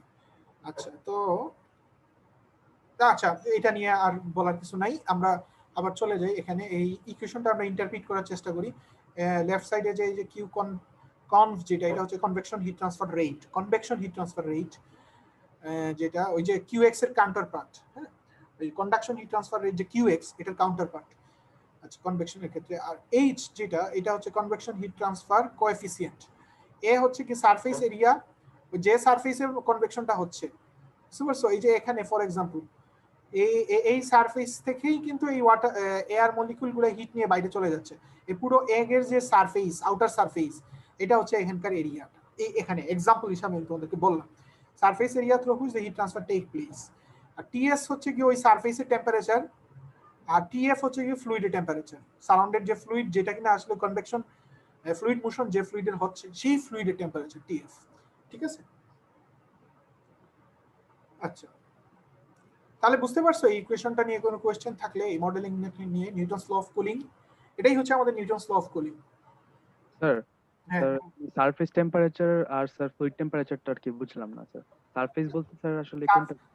আচ্ছা আমরা তো আমরা যখন সিনারিওটা কনসিডার করতেছি যে এই যে কনভেকশনের, তখন আমরা বলতেছি যে মলিকিউলগুলা, হ্যাঁ মলিকিউলগুলো মুভ করতেছে, মুভ করে যখন এই হট সারফেসে আসতেছে, হট সারফেস থেকে মলিকিউলের মধ্যে কন্ডাকশন প্রসেসে হিট ট্রান্সফার হচ্ছে, তারপরে সেই মলিকিউলটা আবার হিট নিয়ে মুভ করে অন্য জায়গায় গিয়ে অন্য জায়গায় হিট ট্রান্সফার করতেছে। সো একটা হচ্ছে কন্ডাকশন প্লাস ফ্লুইড মোশন, এটার কম্বিনেশন হচ্ছে গিয়ে কনভেকশন। তো এখন ওই যে সারফেসটার কথা আমরা বলতেছি, যে সারফেস থেকে মলিকিউলগুলো হিট নিচ্ছে, সেই সারফেসের টেম্পারেচার হচ্ছে টিএস। আর যে মলিকিউলগুলো ওই যে ফ্লুইড মোশনে আছে, সেই ফ্লুইডের টেম্পারেচার হচ্ছে টিএফ। বুঝতে পারছো এখন? তার মানে কি স্যার মেটাল যে সারফেসটা আছে ওইটার টেম্পারেচার হলো স্যার টিএস? হ্যাঁ, আমরা যে প্রথমে যে এক্সাম্পলটা দিছি যে লোহার টুকরা যে সারফেস, তার টেম্পারেচার হচ্ছে টিএস। ঠিক আছে? হ্যাঁ, জি স্যার, বুঝতে পারছি। আচ্ছা, তোমরা একটা প্রবলেম সলভ করলে অবশ্য ক্লিয়ার হবা। এখানে আছে দুইটা প্রবলেম, আমি একটা প্রবলেম তোমাদেরকে এখন সলভ করার জন্য বলবো, তাহলে ক্লিয়ার হয়ে যাবে সাথে সাথে। আচ্ছা, তো ওই যে কনভেকশন হিট ট্রান্সফার কোএফিসিয়েন্ট, এটা হচ্ছে কি ওই যে মনে হতে পারে যে এই কন্ডাকশন হিট ট্রান্সফার কোএফিসিয়েন্ট, যেটা মানে হিট কন্ডাক্টিভিটি, থার্মাল কন্ডাক্টিভিটি কে, ওইটারই কাউন্টার পার্ট মনে হতে পারে, কিন্তু ওইটার মতো না। ওইটার ক্যারেক্টার, ওইখানে কে যেটা ছিল, এটা ছিল ফুললি ওই ম্যাটেরিয়ালের ক্যারেক্টারিস্টিক্স, যে ম্যাটেরিয়ালের মধ্যে হিট কন্ডাকশন হচ্ছে তার ক্যারেক্টারিস্টিক্স। বাট এইচ কিন্তু not only dependent on the characteristics or properties of the fluid, যে ফ্লুইডের মোশন হচ্ছে সেই ফ্লুইডের ক্যারেক্টারিস্টিক্স এর উপর শুধুমাত্র ডিপেন্ডেন্ট না, এছাড়া আরো কিছু প্যারামিটারের উপর ডিপেন্ডেন্ট। যেমন সারফেস জিওমেট্রি, সারফেসটা তোমার স্ফেয়ার সারফেস কিনা বা প্লেন সারফেস কিনা, হ্যাঁ, বা মানে মানে রাফ কোনো সারফেস কিনা, তো সারফেসের জিওমেট্রির উপর মানে অ্যাব্রাপ্ট কোনো শেপ কিনা আর কি, সারফেসের জিওমেট্রি। তো সারফেস জিওমেট্রি একটা ইম্পর্টেন্ট ইস্যু। এইচ এর ভ্যালু কি হবে সারফেস জিওমেট্রির উপর। তারপরে ফ্লুইডের মোশন, এই ফ্লুইড মোশনটা কি ধরনের মোশন, ফোর্সড মোশন নাকি ন্যাচারাল মোশন, ঠিক আছে? তো সেটার উপরে বেস করে এই এইচ ডিপেন্ড করে। আর অবশ্যই ফ্লুইডের প্রপার্টি, যেগুলো ওয়াটার নাকি এয়ার নাকি অয়েল, সেটা ফ্লুইডের প্রপার্টির উপরও এইচ ডিপেন্ড করে। আরেকটা হচ্ছে গিয়ে ফ্লুইড ভেলোসিটি, এই যে ফ্লো যে হচ্ছে মোশন, এই মোশন ভেলোসিটিটা কত, এই ভেলোসিটিটার উপরে, যে ফ্লুইড মোশনের ভেলোসিটিটা কত, সেটার উপরেও এইচ ডিপেন্ড করে। সো এই চারটা প্যারামিটারের উপরে এইচ ডিপেন্ড করে। সো এখান থেকে দেখতেই পারতেছো যে এই চারটা প্যারামিটার যখন তুমি কনসিডারেশনে নিবা বা অন্যান্য বিষয় প্যারামিটার কনসিডারেশনে নিয়ে তুমি যখন মডেল করবা, এটা কিন্তু এই যে হিট কন্ডাকশনের মতো সিম্পল না। আমরা যে হিট কন্ডাকশন মডেল করছি এরকম সিম্পল না। তো এই জন্য আমার মনে হয় তোমাদের আরো বেশি এটা দেখা উচিত যে হাউ দিস ইজ মডেল, এই ইকুয়েশনটা কিভাবে ডিরাইভ করা হয়েছে সেটা তোমাদের দেখা উচিত, কি কি কনসিডারেশনে নেওয়া হয়েছে সেটা তোমাদের দেখা উচিত। আচ্ছা, এই যে এখানে দেখো এইচ এর ভ্যালু, হ্যাঁ এইচ এর ভ্যালু কিন্তু এই যে ফ্রি কনভেকশনের ক্ষেত্রে এক ধরনের, আবার দেখো ওই যে এটা মনে হয় ফোর্সড হবে, এখানে আমি ফ্রি লিখছি তো এখানে এটা ফোর্সড হবে, বুঝতে পারছো? এই যে এই জায়গাটার কথা বলতেছে, এখানে আমার কারসার যেখানে এটা ফোর্সড হবে, ফোর্স কনভেকশনের জন্য দেখো একরকম, হ্যাঁ এটা হচ্ছে লিকুইডের। আর নিচে দেখো যে লিকুইডের জায়গায় যদি গ্যাস হয় তাহলে দেখো দুইটাই ইনক্রিজ করতেছে, এইচ এর ভ্যালু দুইটাই, ফোর্সড বা ফ্রি, হ্যাঁ দুইটাই ইনক্রিজ করতেছে। এখানে এখানে এটা ফোর্সড হবে, এখানে ফ্রি হবে, ঠিক আছে? আমি এখানে দুইটাই ফ্রি লিখে দিচ্ছি, এখানে দুইটাই ফোর্স লিখে দিচ্ছি, এখানে দুইটাই, একটা ফোর্স একটা ফ্রি, একটা ফোর্স একটা ফ্রি, এটা ফ্রি হবে। তো যাই হোক এটা কারেক্ট করে ফেলবো, তোমাদেরকে আপলোড করবো নেক্সট লাইন। আর মনে হয় ঠিকই আছে স্যার। ওই যে এটা হচ্ছে স্যার, একটা হচ্ছে ফ্রি কনভেকশন অফ গ্যাস, আর এর পরেরটাতে আছে free convection of liquid sir. ও আচ্ছা আচ্ছা, সরি তাহলে আমি এটা খেয়াল করিনি। হ্যাঁ ঠিকই আছে, তুমি ঠিক ধরছো। ফ্রি কনভেকশন অফ গ্যাস, গ্যাসের ক্ষেত্রে দেখো ফ্রি কনভেকশনে এইচ এর ভ্যালু কম, আর লিকুইডের ফ্রি কনভেকশনে এইচ এর ভ্যালু বেশি। আবার এই যে গ্যাসের ফোর্স কনভেকশনে কম, লিকুইডের ফোর্স কনভেকশনে বেশি, কারণ লিকুইডের ডেনসিটি বেশি, এই জন্য। বুঝতে পারছো, লিকুইডের ডেনসিটি বেশি, তো এই জন্য হচ্ছে গিয়ে তার ওই কনভেকশন রেটটা বেশি আর কি, মানে এইচ এর ভ্যালু বেশি, এই যে কনভেকশন হিট ট্রান্সফার কোএফিসিয়েন্টের ভ্যালু বেশি। ঠিক আছে, দেখো তো এই প্রবলেমটা সলভ করতে, এটা কি ইজি প্রবলেম না কঠিন প্রবলেম? দেখো এগুলা ভেরি ইজি প্রবলেম। একটা প্রবলেম সলভ করে আমাকে আনসারটা বলে দাও, ফর্মুলা তো দিছি দেখছো একটু আগে, এটা আমাকে আনসারটা বলো। Electric current is passed through wire 1 millimetre wire diameter, ঠিক আছে, একটা ওয়্যারের ডায়ামিটার হচ্ছে 1 মিলিমিটার, আর লেংথ হচ্ছে 10 সেন্টিমিটার, ডায়ামিটার হচ্ছে 1 মিলিমিটার। হ্যাঁ, তো ওয়্যারটাকে তুমি ওই যে লিকুইড ওয়াটারের মধ্যে দিছো, দিয়ে তুমি এটাকে তুমি ধরো ফর এক্সাম্পল, মানে ওইটা হট ওয়্যার, তো ওইটাকে তুমি ওইটা দিয়ে তুমি ওয়াটারকে বয়েল করতেছো আর কি, হ্যাঁ ফর এক্সাম্পল। আর ওইখানে যে কনভেকশন হিট ট্রান্সফার হচ্ছে, এইচ এর ভ্যালু হচ্ছে 5000 ওয়াট মিটার স্কয়ার, ঠিক আছে, পার ডিগ্রি সেলসিয়াস। এটা হচ্ছে গিয়ে এইচ এর ভ্যালু, ওই যে ওয়্যার থেকে যে ওয়াটারের মধ্যে হিট ট্রান্সফার হচ্ছে কনভেকশন প্রসেসে, কনভেকশন হিট ট্রান্সফার কোএফিসিয়েন্টের ভ্যালু। আর ওয়াটারের টেম্পারেচার হচ্ছে 100 ডিগ্রি সেলসিয়াস, এটা হচ্ছে ওয়াটারের টেম্পারেচার, ফ্লুইডের টেম্পারেচার 100 ডিগ্রি সেলসিয়াস। ওকে, আর ওয়াটারের আর হচ্ছে কি ওই যে ওয়্যার, যেটা ইলেকট্রিক ওয়্যার, তার সারফেসের টেম্পারেচার হচ্ছে কত 114 ডিগ্রি সেলসিয়াস, ঠিক আছে। তো তোমার বলা হচ্ছে যে how much electric power must be supplied to the wire to maintain the wire surface at 1114 degree Celsius, কতটুকু ইলেকট্রিক পাওয়ার প্রডিউস করতে হবে। তুমি যদি হিট ট্রান্সফার রেট জেনে ফেলো, তো যতটুকু হিট ট্রান্সফার রেট, মানে যে রেটে হিট ট্রান্সফার হচ্ছে, কনভেকশন হিট ট্রান্সফার হচ্ছে, সেই রেটেই তোমাকে ইলেকট্রিক পাওয়ার প্রডিউস করতে হবে, নইলে তো তোমার এই টেম্পারেচার ডিক্রিজ করবে, 114 থেকে সারফেস থেকে টেম্পারেচার ডিক্রিজ করবে। আমি বুঝাতে পারছি কিনা আমি জানি না, তো তুমি জাস্ট ওইটাই ক্যালকুলেট করবে। ওইটা ক্যালকুলেট করার জন্য কি এই ফর্মুলা ইউজ করবে। এরিয়াটা তুমি ওই যে দেখো, এরিয়া জানার জন্য ওই যে ওয়্যার যেটা আছে, ওয়্যারের ডায়ামিটার জানো, লেংথ জানো, এখান থেকে সিলিন্ডারের যে ফর্মুলা আছে না, ওইটা থেকে এরিয়া, সিলিন্ডারের এরিয়া, সারফেস এরিয়াটা, হ্যাঁ cylinder surface area, exactly 21.9 maybe. জি স্যার 21.99 আসে। হ্যাঁ এটাই আশার কথা, আমার মনে পড়ছে এটাই আশার কথা। আমি গতবার স্টুডেন্টদেরকে এরিয়া দিছিলাম, তারাও এই আনসারই বের করছিল। আচ্ছা ঠিক আছে, তারপর আমি বলে দেই সবার জন্য যে সিম্পল ব্যাপার, ওই ফর্মুলা ইউজ করতে হবে, সারফেস এরিয়া ক্যালকুলেট করতে হবে, ওই ওয়্যারের সিলিন্ড্রিক্যাল শেপের ওয়্যার, তো সিলিন্ডারের সারফেস এরিয়ার ফর্মুলা অ্যাপ্লাই করবা, করে এখানকার এরিয়াটা জেনে নিবা, এইচ এর ভ্যালু দেওয়া আছে, আর এইটা হচ্ছে গিয়ে ওই ওয়্যারের সারফেস এরিয়া টেম্পারেচার, সারফেসের টেম্পারেচার 1114 ডিগ্রি, আর এটা কেলভিনে নিয়ে নিবা। আর এখানে হচ্ছে গিয়ে না, কেলভিনে না, ডিগ্রি সেলসিয়াসেই রাখবা, কারণ এখানে এইচ এর ভ্যালু ডিগ্রি সেলসিয়াস, দেখছো এখানে এইচ এর ভ্যালু ডিগ্রি সেলসিয়াস। আর হচ্ছে গিয়ে টিএফ যেটা ফ্লুইডেরটাও নিয়ে নিবা, কত ফ্লুইডেরটা দেওয়া আছে 100 ডিগ্রি। তো এই ফর্মুলা অ্যাপ্লাই করতে হবে, জাস্ট আর কিছু না, সিম্পল এগুলো ফর্মুলাতে বসানো। আমি এত ইজি প্রবলেম তোমাদেরকে দিব না, আমি একটু চেঞ্জ করবো প্রবলেমগুলো, এগুলো বইয়ের প্রবলেম, তো এগুলো ইজি প্রবলেম, আমি একটু চেঞ্জ করবো যাতে তোমাদের চিন্তা ভাবনা করতে পারে। এই ধরনের আরো প্রবলেম আছে বইয়ে, এগুলা সলভ করবা। আমি তোমাদেরকে অ্যাসাইনমেন্ট দিব অনেকগুলো প্রবলেমের, সেগুলো সলভ করে অ্যাসাইনমেন্ট জমা দিবা, গুগল ক্লাসরুমে আপলোড করবো। আচ্ছা, আমরা এখন রেডিয়েশন হিট ট্রান্সফারটা দেখি। তো মানে আমাদের তাড়াতাড়ি শেষ হয়ে গেল, কারণ আমরা একটা মডেল ডেরিভেশনটা দেখিয়ে দিই আর কি। তো দেখো এখন আমরা রেডিয়েশনে যাই। রেডিয়েশন মানে কি? ইলেকট্রোম্যাগনেটিক ওয়েভ, তাই না? ইলেকট্রোম্যাগনেটিক ওয়েভের মাধ্যমে আমরা আসলে এনার্জি ট্রান্সফার করে থাকি। তো জানো মেকানিজমটা কিরকম, যে ইলেকট্রন একটা স্টেট থেকে যখন আরেকটা স্টেটে যায়, তখন এনার্জি এমিট করে, তো সেটাই হচ্ছে ইলেকট্রোম্যাগনেটিক ওয়েভ হিসেবে এমিট করে, তো সেটাই হচ্ছে রেডিয়েশন। যে বিভিন্ন ধরনের রেডিয়েশন আছে, তো এর মধ্যে আমাদের যে হিট থার্মাল রেডিয়েশন যেটা, সেটাই আমাদের এখানে ডিসকাশনের বিষয়। থার্মাল রেডিয়েশন ছাড়াও আরো রেডিয়েশন আছে, তোমরা জানো, এক্স রে, গামা রে, মাইক্রোওয়েভ, রেডিও ওয়েভ, হ্যাঁ। তো এগুলো হচ্ছে গিয়ে মানে অন্যান্য different types of electromagnetic radiation.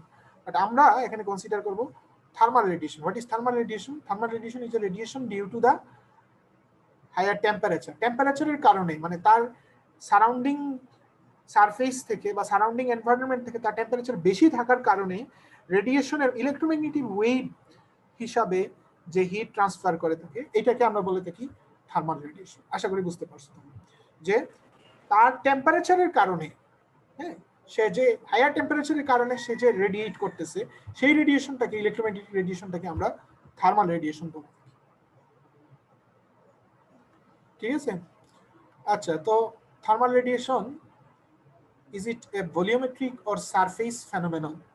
Volumetric মানে হচ্ছে কি, ফর এক্সাম্পল আমি হোয়াইট বোর্ডে গেলে বুঝতে সুবিধা হবে, এগুলাকে ইরেজ করে।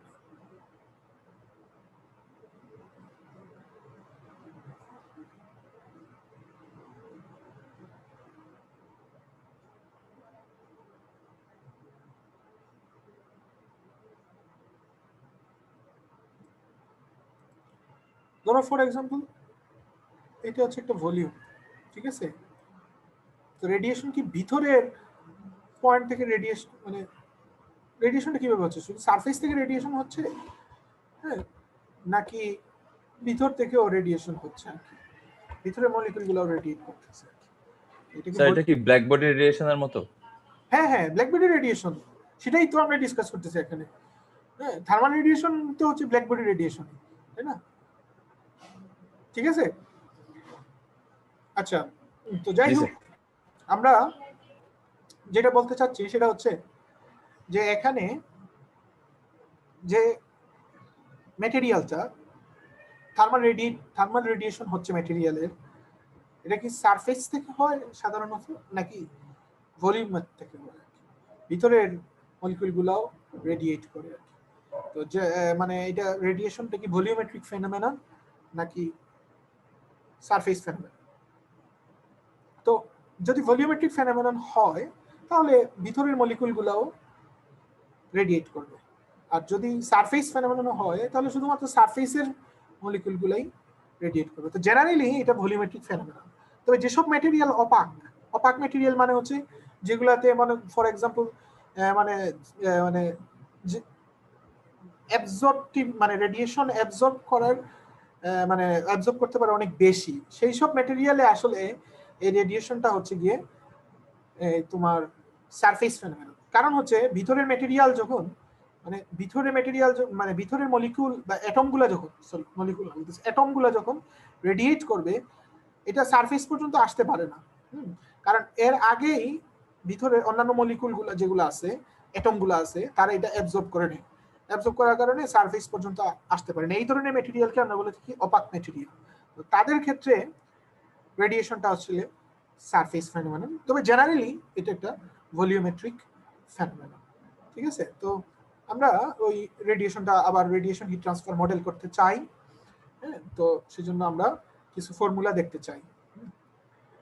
তো প্রথমে হচ্ছে কি আমরা মানে একটা আইডিয়াল কেস সিনারিও কল্পনা করে থাকি, ওই যে ব্ল্যাক বডির কথা যে বলছে যে ব্ল্যাক বডি রেডিয়েশন, সেটাই কল্পনা করে থাকি যে আমরা maximum rate of radiation, thermal radiation, ঠিক আছে? আমরা এখন রেডিয়েশন বললে তোমরা বুঝবা যে থার্মাল রেডিয়েশনের কথাই আমরা বলতেছি। তো আমরা maximum rate of heat transfer through thermal radiation বা maximum rate of radiation calculate করতে চাই। স্টেফান বোলজম্যান দিছে সেই মডেলটা, এই ফর্মুলা ইউজ করে তুমি ক্যালকুলেট করতে পারবা sigma a TS power 4। TS হচ্ছে টেম্পারেচার। কার টেম্পারেচার? যে বডি রেডিয়েট করতেছে তার টেম্পারেচার। তার কিসের টেম্পারেচার? ভিতরের না বাইরের? আমরা সারফেসের টেম্পারেচার, হ্যাঁ এক্স্যাক্টলি সারফেসের টেম্পারেচার। আর এরিয়া যেটা, সেটা হচ্ছে ওই সারফেসের এরিয়া। আর সিগমা যেটা এটা হচ্ছে স্টেফান বোলসম্যান কনস্ট্যান্ট, ঠিক আছে? তো যাই হোক, এটা কনস্ট্যান্ট, এই কনস্ট্যান্ট নিয়ে তোমাদেরকে বলার কিছু নাই, তোমরা জানো এগুলা। ইভেন এই ফর্মুলাটাও তোমরা পড়ছো আশা করি কলেজ লেভেলে বা স্কুল লেভেলে তোমরা পড়ছো আর কি। হ্যাঁ জি স্যার, ইয়ার মডার্ন ফিজিক্সে ছিল মনে হয় এটা।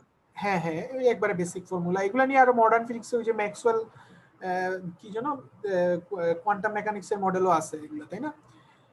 তো যাই হোক, আমরা অত ডিটেইলস পড়ি নাই আর কি স্যার ইন্টারে, জাস্ট বইতে ছিল বাট হ্যাঁ, টিচাররা আমি পড়ায় নাই। যখন কলেজে পড়তাম, আমি তো 10-12 বছর আগে, তখন আমি 12 বছর আগে তখন আমি এরকম পড়ছিলাম, এগুলো পড়ছিলাম, এই কোয়ান্টাম মেকানিক্স ছিল, আমরাও পড়ছিলাম। আচ্ছা জানি না তোমাদের এসে এখন কি এগুলো আবার কমায় ফেলছে কিনা সিলেবাসে, যাই হোক এগুলো মানে স্যার বইতে রাখছে বাট টিচাররা পড়ায় না আর কি খুব একটা, ওই যে এমনি চোখে পড়ে আর কি, জাস্ট এমসিকিউর জন্য মাঝে মাঝে। তুমি পড়ে ফেলবা, রিডিং পড়ে ফেলবা, তাইলেই তো হয়ে যায়, পরে প্রবলেম সলভ করবা, তাইলেই হয়ে যায়, তাইলেই তো হয়ে যায়, বুঝতে পারছো? যাই হোক, স্কুলে আসলে অনেক কিছু খেয়াল থাকে না, এক একটা ইয়েতে পড়ো। যাই হোক, তোমরা পড়ো নাই বা পড়ছো, হয়তো কেউ পড়ছো কেউ পড়ো নাই, ডাজন্ট ম্যাটার। আমরাও অত ডিটেইলস কোয়ান্টাম মেকানিক্সে যাচ্ছি না, আমাদের এখানে ফিজিক্স বোঝার চেষ্টা না, আমরা আসলে মেকানিক্যাল ইঞ্জিনিয়ারিং কোর্সের পার্ট হিসেবে এগুলো পড়তেছি। আমরা জাস্ট শুধু এই মডেলগুলো ইউজ করবো আমাদের বিভিন্ন ধরনের কাজে, ঠিক আছে? আমাদের ইলেকট্রিক্যাল ইঞ্জিনিয়ারিং আমরা বিভিন্ন কাজে এইসব মডেলগুলো আমরা ইউজ করবো, এই আর কিছু না। তো এটা হচ্ছে কি আইডিয়াল মডেল, তাই না? ব্ল্যাক বডির ক্ষেত্রে যে এটা কিন্তু এই রেটটা কিন্তু ম্যাক্সিমাম, এর থেকে কম হবে, বেশি হওয়া সম্ভব না, হাইয়েস্ট তুমি এই রেট অ্যাচিভ করতে পারবে, ঠিক আছে? এবং যে ম্যাটেরিয়াল এই রেট অ্যাচিভ করতে পারবে ওই ম্যাটেরিয়ালটাকে আমরা বলে থাকি ব্ল্যাক বডি, এবং তার রেডিয়েশনকে আমরা ব্ল্যাক বডি রেডিয়েশন বলে থাকি, যেগুলো তোমরা বলছো, তাই না? এতটুকু তো পড়ছো নাকি? জি স্যার।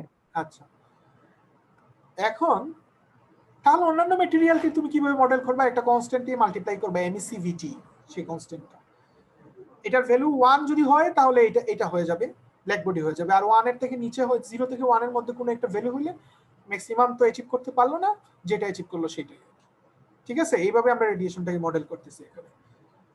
আচ্ছা আচ্ছা স্যার, হ্যাঁ হ্যালো স্যার, এই যে এমিসিভিটি এই টার্মটা আসলে কিসের উপর ডিপেন্ড করতেছে? মানে ওই ম্যাটেরিয়ালটার কি কোন ব্যাপারটার উপরে এই এমিসিভিটি টার্মটা আসলে ডিপেন্ড করতেছে? মানে এটা হচ্ছে এক্স্যাক্টলি ওই ম্যাটেরিয়ালের ক্যারেক্টারিস্টিক্স, ঠিক আছে? ওইটা একটা ধর্ম আর কি। হ্যাঁ হ্যাঁ, ম্যাটেরিয়ালের ক্যারেক্টারিস্টিক্স।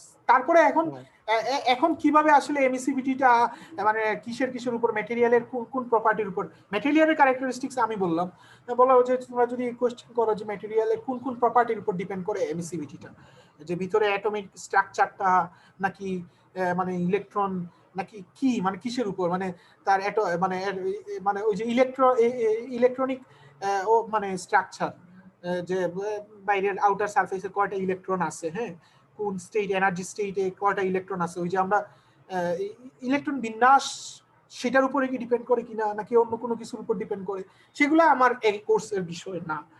এগুলা তুমি থার্ড ইয়ার একটা কোর্স আছে ম্যাটেরিয়াল সায়েন্স, ওই কোর্সে তোমরা এগুলা পড়বে, ঠিক আছে? ওইগুলা মডেল করবে, এমিসিভিটি ক্যালকুলেট। আর এমনিতে ব্যাপারটা কি এরকম যে ওই একদম ভেতরকার অ্যাটম গুলার রেডিয়েশনটা কতখানি বাইরে আসতেছে, যত বেশি বাইরে পৌঁছাইতেছে তত এমিসিভিটি ভ্যালুটা হচ্ছে কি বেশি, একের কাছাকাছি এরকম ব্যাপার? হ্যাঁ, ব্যাপারটা এরকম। তো কেন বাইরে মানে কতটুকু আসতেছে, কতটুকু একটাতে বেশি আসতেছে কেন, একটাতে বেশি কম আসতেছে কেন, এটা তার ম্যাটেরিয়াল স্ট্রাকচার, অ্যাটমিক স্ট্রাকচারের উপর, ইলেকট্রন বিন্যাস এটার উপর ডিপেন্ড। হ্যাঁ, ধরো ওই যে মানে কোন স্টেটে আউটার স্টেটে কয়টা ইলেকট্রন আছে, এটা একটা ইম্পর্টেন্ট ইস্যু, ঠিক আছে? সো এছাড়া আরো অনেক কিছু, তো যাই হোক ওগুলো হচ্ছে ওই ম্যাটেরিয়াল সায়েন্স, ওই কোর্সে তোমরা এগুলা স্টাডি করার কথা। কিছু বেসিক জিনিস তোমরা হয়তো কলেজ লেভেল ফিজিক্সে পড়ছো আর কি, ঠিক আছে? আচ্ছা যাই হোক, এখন বুঝতে পারছো যে আসলে এটার ম্যাটেরিয়ালের ক্যারেক্টারিস্টিক্স। আচ্ছা, আমাদের এখানে এত কিছু ডিটেইলস ডিসকাস করার দরকার নাই। আচ্ছা, তো এমিসিভিটি বিভিন্ন ম্যাটেরিয়ালের জন্য দেখে নাও, এখান থেকে একটা আইডিয়া পাওয়া যায় আসলে এমিসিভিটি কার বেশি। দেখো সবচেয়ে বেশি এমিসিভিটিতে কার, এখানে যেসব ম্যাটেরিয়াল গুলো আছে, 1 তো কারোর পক্ষে, এটা তো আইডিয়াল ব্ল্যাক বডি, কারোর পক্ষেই সম্ভব না, তবে 1 এর খুব কাছাকাছি যারা আছে তাদেরকে দেখো, খুঁজে বের করো। Black paint 0.98 water 0.98 exactly, black paint. হ্যাঁ, তো এগুলো আসলে এমিসিভিটিটা অনেক বেশি আর কি। হিউম্যান স্কিনের কিন্তু দেখো এমিসিভিটিটা অনেক বেশি, human skin huge amount of heat absorb করতে পারে, আবার সেটা রেডিয়েটও করতে পারে, ঠিক আছে। তারপরে ওয়াটারের অনেক বেশি। হ্যাঁ, কোশ্চেন আছে কারো? আচ্ছা ঠিক আছে, এটা এমিসিভিটিটা কিন্তু আবার দেখো আরেকটা জিনিস খেয়াল করবে যে এমিসিভিটি এখানে দেখো এই ডেটাটা দিছে না, emissivity of some materials at 300 kelvin. 300 kelvin মানে এমিসিভিটি শুধুমাত্র ম্যাটেরিয়ালের ক্যারেক্টারিস্টিক্সও না, কি টেম্পারেচারের সাথে চেঞ্জ হবে? হ্যাঁ টেম্পারেচারের সাথে সাথেও চেঞ্জ, বাট খুবই স্লাইট চেঞ্জ। মানে তুমি 300 তে যেটা 350 তে খুব কাছাকাছি পাবা আর কি। এটা এমন না যে খুবই মানে অ্যাব্রাপ্ট চেঞ্জ হয়, মানে স্লাইটলি আস্তে আস্তে আস্তে আস্তে চেঞ্জ হয় টেম্পারেচার চেঞ্জের সাথে। বুঝতে পারছো যে এমিসিভিটি টেম্পারেচার ডিপেন্ডেন্সিও আছে। যাই হোক, এমিসিভিটি মডেল করা আমাদের এখানকার টার্গেট না, আমরা overall hit transfer rate model করতে চাই। আচ্ছা যাই হোক, এটা একটা জিনিস। এমিট করলে যেরকম সেরকম মেটেরিয়াল গুলো অ্যাবজর্ব করে, তো অ্যাবজর্ব করার জন্য কতটুকু অ্যাবজর্ব করতেছে 100% যদি অ্যাবজর্ব করে, এটা কিন্তু ব্ল্যাক বডির এমিসিভিটি যেরকম 100%, অ্যাবজর্পটিভিটিও 100%, সেটা হচ্ছে আলফা। আর অন্যান্য ম্যাটেরিয়ালের ক্ষেত্রে অ্যাবজর্পটিভিটি যেটা, সেটা হচ্ছে 0 থেকে 1 এর মধ্যে। কতটুকু তার সারফেসে কতটুকু হিট ইলেকট্রোম্যাগনেটিক রেডিয়েশন ইনসিডেন্ট হইলো, ইনসিডেন্ট রেডিয়েশন কতটুকু, ইনসিডেন্ট রেট কত, আর অ্যাবজর্পশন রেট কত। তো incident rate times absorptivity is the absorption rate. Simple, বুঝতে পারছো কিনা? সিম্পল বোঝার কি কথা। তো যাই হোক, অ্যাবজর্পটিভিটি থেকে তুমি রিফ্লেক্টিভিটিও ক্যালকুলেট করতে পারো। 1 minus অ্যাবজর্পটিভিটি is reflectivity, 1 minus alpha এখানে হচ্ছে রিফ্লেক্টিভিটি। তো এগুলা যখন তুমি জানবা, এখন তুমি দুইটা সারফেসের মধ্যে মডেল করতে পারো। এটা আমি তোমাদেরকে অ্যাসাইনমেন্ট হিসেবে দিব, বুঝতে পারছো? দরকার হলে ওইখানে প্রবলেম কমায় দিব, বাট এটা তোমাদেরকে অ্যাসাইনমেন্ট হিসেবে দিব। এই ইকুয়েশনের প্রুফটা আমি, এই ইকুয়েশনটার সিনারিওটা তোমাদেরকে এক্সপ্লেইন করতেছি, তারপরে এটা প্রুফটা, এবং এটা মানে তোমাদেরকে খুঁজে বের করতে হবে আর কি। তো যাই হোক, আমাদের মনে হয় আরো 10 মিনিটের মতো আছে। আমরা একটা প্রবলেম যদি এখানে, এই প্রবলেমটা যদি তো এটা এক্সপ্লেইন করে এই প্রবলেমটা যদি আমরা সলভ করে ফেলি, তাহলে আর আমাদের ক্লাস শেষ হয়ে যাবে আর কি, মানে এই চ্যাপ্টারটা শেষ হয়ে যাবে। তাহলে আগামী দিন আমরা অন্যান্য চ্যাপ্টার শুরু করতে পারবো। তো এজন্য আমরা এটা আগে এক্সপ্লেইন করার চেষ্টা করি। বুঝলাম না, এটা তাড়াতাড়ি শেষ হয়ে গেল মনে হয়। আমরা অনেক প্রবলেম এখানে সলভ করি না ক্লাসে, তোমাদের যেটা নর্মালি আমি ফিজিক্যাল ক্লাসে কি করতাম, এইগুলা একটু প্রবলেম দিতাম আর কি। তো এখন তোমাদের হাতে অনেক সময় আছে, আর প্লাস এগুলা সিম্পল প্রবলেম। আমার কাছে মনে হয় যে এখন এগুলা তোমরা বাসায় করে ফেলা ভালো, এখানে অনলাইন ক্লাসে এগুলা সলভ করার দরকার নেই। আচ্ছা যাই হোক, এত বেশি অ্যাসাইনমেন্ট দিয়ে দিব তোমাদেরকে। আমি যেটা বলতেছিলাম যে আমরা আচ্ছা যেটা দেখতে চাচ্ছি ওই স্লাইডটাতে আরেকবার চাই, কি দেখতে চাচ্ছিস? হোয়াইট বোর্ডে একটু পরে আসবো। যে net heat transfer between two radiation surface, দুইটা রেডিয়েশন সারফেসের মধ্যে নেট হিট ট্রান্সফার কিভাবে তুমি মডেল করবে, এটা হচ্ছে আলটিমেট মডেল, ঠিক আছে? তো এটা কিভাবে আসলে মানে এক্সপ্লেন, আমরা এটা বোঝার চেষ্টা করি আর কি এই মডেলটা, যে দুইটা সারফেসের মধ্যে হিট ট্রান্সফার হচ্ছে রেডিয়েশনের মাধ্যমে, থার্মাল রেডিয়েশন হচ্ছে। তো আলটিমেট হিট ট্রান্সফার রেটটা কত হবে? মানে এখন হোয়াইট বোর্ডে চাই, সুবিধা হবে। ধরো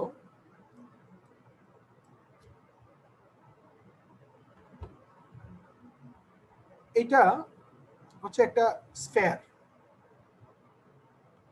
স্ফেয়ার বলতে এটা একটা মানে ফুটবলের মতো ধরো, স্ফেয়ারের ভিতরে আরেকটা ম্যাটেরিয়াল আছে, সলিড একটা ম্যাটেরিয়াল আছে। দুইটা টেম্পারেচার সেম না, দুইটা সারফেসের টেম্পারেচার সেম না। এই ফুটবলের যে ইনার সারফেস, তার টেম্পারেচার একটা, এখানে যে এই যে ম্যাটেরিয়াল যেটা আছে সলিড ম্যাটেরিয়াল, তার সারফেসের টেম্পারেচার আরেকটা। এই টেম্পারেচারটাকে তুমি টিএস বলতে পারো। এই এটার সারফেসের টেম্পারেচার যেটা, সেটা হচ্ছে টিএস, ঠিক আছে? আর এটা একটা কোনটা কি বলে রেফার করছে আমি দেখে নিই আরেকবার। এটা হচ্ছে আচ্ছা টি সার্ফ বলছে। আচ্ছা যাই হোক, S1 S2 দিয়েও আমরা রিপ্রেজেন্ট করতে পারি আর কি। S1 S2 টাই মনে হয় ভালো হবে। হ্যাঁ, তো এটা হচ্ছে TS1। আর এই যে মানে এই স্ফেয়ারের যে ইনার সারফেস, যেটা ইনার সারফেসের টেম্পারেচার হচ্ছে TS2। TS2 তাহলে এখন দেখো দুজনই কিন্তু তাদের কারেসপন্ডিং টেম্পারেচার অনুযায়ী অ্যাকর্ডিং টু দেয়ার টেম্পারেচার, হ্যাঁ, তারা কিন্তু হিট রেডিয়েট করবে। এবং এই হিটটা আবার ধরো ফর এক্সাম্পল এই সারফেস হিট রেডিয়েট করতেছে এবং এটা অ্যাবজর্ব করবে, এই সারফেস হিট রেডিয়েট করতেছে, সারফেস হিট রেডিয়েট করতেছে আর এটা অ্যাবজর্ব করতেছে, এই যে এই সারফেস অ্যাবজর্ব করতেছে, ভিতরে যে সলিড ম্যাটেরিয়ালটা আছে সে এটা অ্যাবজর্ব করতেছে। আবার এই সলিড ম্যাটেরিয়ালও কিন্তু আবার হিট রেডিয়েট করতেছে আর এই সারফেস অ্যাবজর্ব করতেছে, তাই না? এই যে স্ফিয়ারের যে ইনার সারফেস সেটা আবার অ্যাবজর্ব করতেছে। তাহলে দেখো দুই ডিরেকশনেই কিন্তু, বোথ ডিরেকশনে, হ্যাঁ, বাই ডিরেকশনাল হিট রেডিয়েশন হচ্ছে। তাহলে এখন তাহলে নেট হিট ট্রান্সফারটা কোন ডিরেকশনে হবে? জেনারেলি কি বলে যে নেট হিট ট্রান্সফারটা কোন ডিরেকশনে হবে? Net heat transfer, what is the direction of net heat transfer? ভিতরেরটা থেকে বাইরেরটার দিকে না বাইরেরটা থেকে ভিতরেরটার দিকে?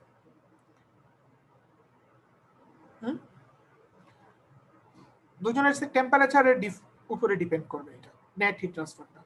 যার টেম্পারেচার বেশি সে আসলে মেইনলি আলটিমেটলি হিট রেডিয়েট করবে, আর যার টেম্পারেচার কম সেই আলটিমেটলি এটা হিট অ্যাবজর্ব করবে। সো আলটিমেট মানে net heat transfer will be from higher temperature to lower temperature, simple, এটা আমরা জানি। তাহলে how you can calculate the net heat transfer rate, ঠিক আছে? তো সেটাই আমরা এই হোয়াইট বোর্ডে থেকে চলে যাই এখন, সেটাই আমরা এখানে এই ইকুয়েশনের মাধ্যমে মডেল করছি যে এই টিএস যেটা এটা হচ্ছে ওই যে ভিতরের যে সলিড যেটা তার সারফেসের টেম্পারেচার, আর টি সার্ফ যেটা এটা হচ্ছে আউটার সারফেস যেটা ওই inner surface of the sphere, ঠিক আছে, মানে ওই যে বড় যে সারফেস যেটা তার টেম্পারেচার। কারণ দুটো টেম্পারেচার ডিফারেন্স আছে, সো আমরা এটা বলছি। এটার পাওয়ার 4 এরিয়া হচ্ছে গিয়ে যার টেম্পারেচার বেশি তার এরিয়া এখানে বসবে, বুঝতে পারছো? সো ওই যে ভিতরের যে সলিড সারফেস যেটা তার এরিয়া, সিগমা তো স্টেফান বোলজম্যান কনস্ট্যান্ট, আর এমিসিভিটি হচ্ছে ওই যে সারফেসের টেম্পারেচার বেশি তার এমিসিভিটি হচ্ছে গিয়ে এটা, হ্যাঁ বেশি। হ্যাঁ, তার এমিসিভিটিটা এখানে বসাবা ক্যালকুলেশনে। সো এইটা হচ্ছে কি মডেল। সো এই ফর্মুলা ইউজ করে you can calculate the net heat transfer rate. বোঝা গেছে? কোয়েশ্চেন আছে এটা নিয়ে? এটা নিয়ে কোয়েশ্চেন না থাকলে আমি হতাশ হব, দুই একটা কোয়েশ্চেন থাকা উচিত তোমাদের। নাই? বুঝতে পারছো তোমরা? কেউ একজন বলো তো দেখি এটা বুঝতে পারছো কিনা? না স্যার, বুঝতে পারি নাই। বুঝতে পারো নাই? না স্যার। আচ্ছা, এটা আমি আবার বলি যে ওই আগের সিনারিওটা তো তোমার মাথায় আছে নাকি তোমাদের, যে ভিতরে একটা ম্যাটেরিয়াল আছে বাইরে আরেকটা ম্যাটেরিয়াল আছে, তো দুইটা সারফেসের মধ্যে দুইটা রেডিয়েশন সারফেস, এই দুইটা রেডিয়েশন সারফেসের মধ্যে আমরা নেট হিট ট্রান্সফার ক্যালকুলেট করতে চাচ্ছি। তো সেটা আমরা এই ফর্মুলা ইউজ করে ক্যালকুলেট করতে পারি। তো what will be the net heat transfer rate? Net heat transfer rate যেটা সেটাতে এই ফর্মুলাতে আমরা এই যে এখানে টিএস যেটা সেটা হচ্ছে যে দুইটা সারফেসের মধ্যে যার টেম্পারেচার বেশি সেই সারফেসের টেম্পারেচার হচ্ছে এইটা, আর যার টেম্পারেচার কম সেই সারফেসের টেম্পারেচার হচ্ছে এই পাশে বসবে। এরিয়া যেটা এরিয়া হচ্ছে যার টেম্পারেচার বেশি তার ওই সারফেসের এরিয়া এখানে বসবে, সিগমা তো স্টেফান বোলজম্যান কনস্ট্যান্ট, আর এমিসিভিটি হচ্ছে যে সারফেসের টেম্পারেচার বেশি সেই সারফেসের এমিসিভিটিটা এখানে বসবে। এখন বুঝতে পারছো? জি স্যার। আচ্ছা আচ্ছা স্যার, হ্যালো। হ্যাঁ স্যার, এই তাহলে কি যার মানে দুইটা সারফেসের মধ্যে যেই সারফেস থেকে রেডিয়েশনটা বেশি হবে ওই সারফেস থেকে কি হিট ট্রান্সফার ডিরেকশনটা হবে না নেট? হ্যাঁ এক্স্যাক্টলি যার রেডিয়েশনটা বেশি হবে। এখন তোমরা বলতে পারো যে স্যার আমরা এই ফর্মুলা দিয়ে, ফর এক্সাম্পল এই যে এই ফর্মুলাটা এটাই তো আমাদের হিট রেডিয়েট করতেছে যেটা সেটা, তাই না? হিট রেডিয়েশনের ফর্মুলা। তাহলে ধরো ফর এক্সাম্পল এটা হচ্ছে কি ওই যে ইনার সারফেস যেটা হট সারফেস, বেশি হটার সারফেস, তার এমিসিভিটি মানে রেডিয়েশন রেট। আর সিমিলারলি জাস্ট এই প্যারামিটার গুলা আউটার সারফেস যে অ্যাবজর্ব করতেছে তা সেও তো রেডিয়েট করতেছে, তো তার রেডিয়েশনের জন্য সিমিলারলি আবার নতুন এমিসিভিটি ক্যালকুলেট করতে পারে। তাই একটা থেকে একটা মাইনাস করে দিলে নেটটা পেয়ে যাওয়ার কথা। তাহলে কি ইকুয়েশন মিলে? এই ইকুয়েশন আমি কি বুঝাইতে পারছি তোমাদেরকে? প্রবলেমটা কোন জায়গায়?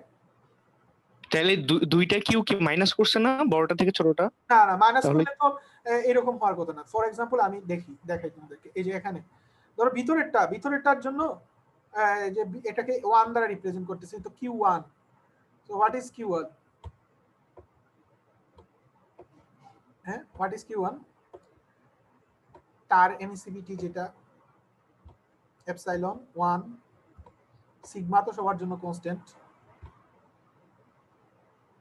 তারপরে এরিয়া, তার এরিয়া হচ্ছে A1, আর তার টেম্পারেচার TS1।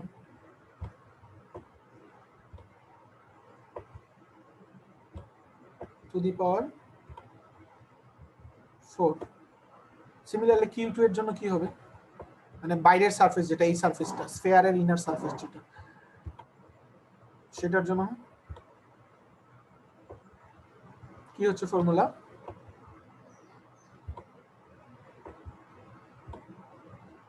এমিসিভিটি কি সেম হবে? সেম তো হবে না। ও না, হ্যাঁ হ্যাঁ বুঝতে পারছি, তাহলে তো আর কমন যাবে না। হ্যাঁ, তারপরে সিগমাটা কনস্ট্যান্ট সেম, কিন্তু এরিয়াটাও কিন্তু দুজনের ডিফারেন্ট, তাই না? একটার এরিয়া অনেক বেশি, একটার এরিয়া অনেক কম।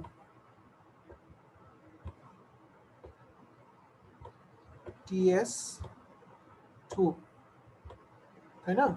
টু দি পাওয়ার তাহলে 4। স্যার একটা থেকে আরেকটা মাইনাস করলে তো যেরকম আসার কথা সেরকম হইলো না, তাই না? হ্যাঁ হ্যাঁ হ্যাঁ, আর ইপসিলন আর এ কি তাহলে যার টেম্পারেচার বেশি তার থেকে নিব? হ্যাঁ হ্যাঁ, তারটাই নিবা, তাই আর কিছু না। এটা কিভাবে আসলো, তাই না? এটা কিভাবে আসলো, এটা তোমাদেরকে আমি ওই যে অ্যাসাইনমেন্ট দিলাম আর কি, যে এটা ডেরিভেশনটা তাহলে তোমরা কিরকম হবে সেটা খুঁজে বের করবা, বুঝতে পারছো?